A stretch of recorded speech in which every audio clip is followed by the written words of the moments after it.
Hello, cosplay world. Welcome to the first in a three-part series. As you can see here, there's quite a bit going on. There's lots of armor pieces, some weapons, quivers, lots of quivers, leather work, some cloth work, things like that. So this is my first video tutorial where I had like an extended amount of stuff, and if I had known any better, I would have done a better job documenting each individually. But instead, I kind of did everything all at once. So partitioning them out in a more watchable way was kind of difficult because it's just like, oh, here I've cut out every single piece in 10 seconds. All right, how do I edit that? Oh well. So if you're interested, we're going to go into the armor sections here, and then at exclusively FinalCosplayCore.com in the armory, we will have the other two videos on the leather work and all the sewing work. If you guys are interested in that, check it out. Okay, so there's a lot of pieces. In fact, so many pieces that I do something that I wasn't typically going to do, or I don't typically do. I should though, is I stenciled and did every piece beforehand in graph paper. This allowed me to get the proper proportion, especially with the layered pieces. Because they were layered over each other, I could just take the same piece of graph paper and then draw a design, and then make sure that the design that's going to go over it fits into it and looks right according to the base art.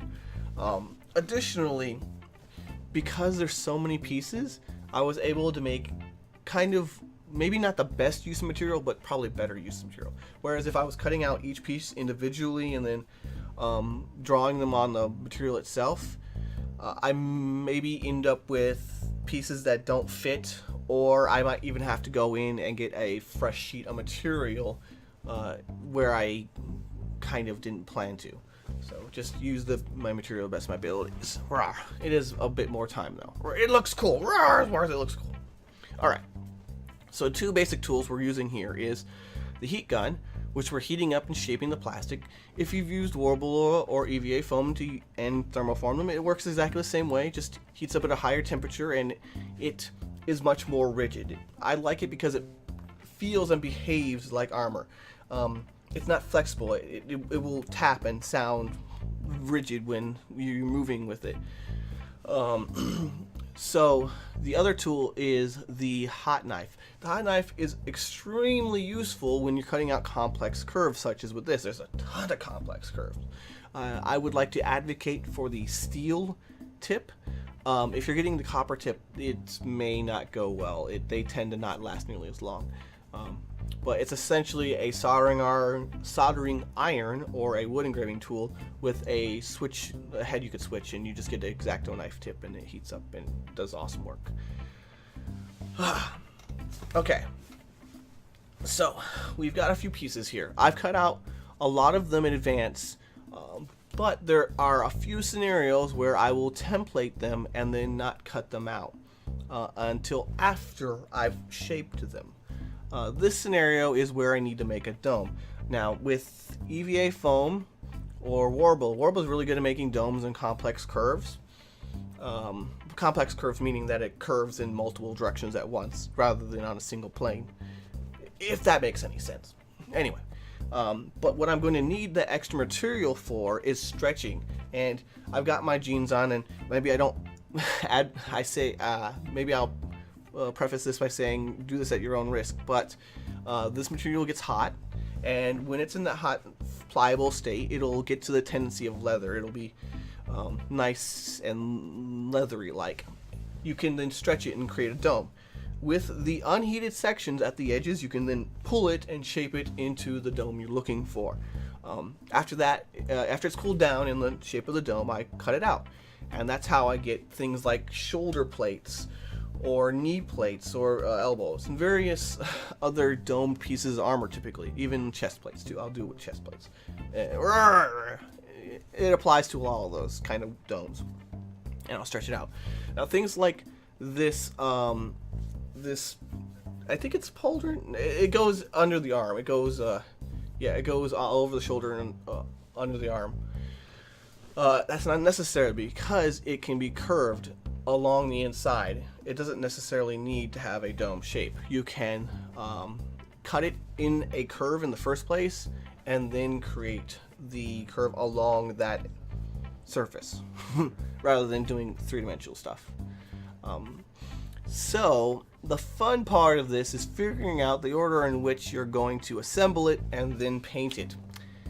This is sometimes a complex choice because figuring out how it's going to actually work is a process in construction. A lot of these are prototypes, and unless you're really super experienced, you're like, how is this thing even going to go together? How is this going to go on me?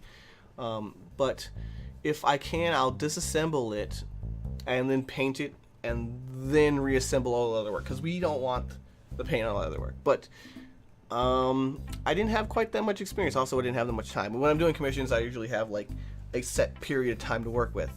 So I just have to be careful and not get leather on the stuff.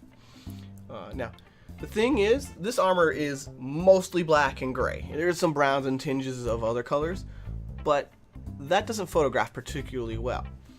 What we're going to do here to bring out the various layers, and we spent days, maybe weeks, I think it was weeks, cutting out and shaping these various details. And you can see that spike. You see that spike on that armor there? That spike is done with the same stretch method. You just stretch it over like a Cisco obscure and you'll get that really cool spike on that armor piece there.